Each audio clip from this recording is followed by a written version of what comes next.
ఒక చిన్న పట్టణంలో కష్టపడే తండ్రి సూర్యనారాయణ మరియు అతని తెలివైన కుమారుడు రోహిత్ నివసించేవారు. రోహిత్ పాఠశాలకు వెళ్లిన తర్వాత సూర్యనారాయణ భవన నిర్మాణ స్థలంలో పనిచేస్తూ తన కొడుకు భవిష్యత్తును మెరుగుపరిచే కలలు కనేవాడు. ఒకరోజు రోహిత్ ఉపాధ్యాయుడు అతని మెరుగైన గ్రేడ్లను పొగడుతూ ఒక ప్రతిష్టాత్మకమైన విజ్ఞాన పోటీలో పాల్గొనే అవకాశం గురించి చెప్పాడు. ఆ సాయంత్రం రోహిత్ పోటీ రుసుము మరియు ఇతర ఖర్చులను చూసి సూర్యనారాయణ ఆలోచనలో పడిపోయాడు.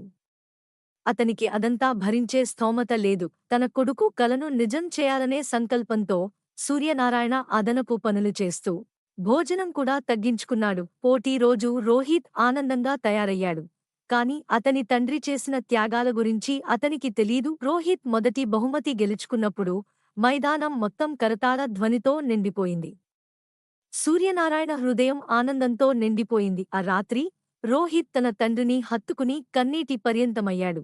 తన కోసం తండ్రి చేసిన త్యాగాలు అతనికి తెలిసాయి. సూర్యనారాయణ త్యాగాలు రోహిత్ భవిష్యత్తుకు బలమైన పునాదిగా మారాయి. తండ్రి ప్రేమకు హద్దులుండవు.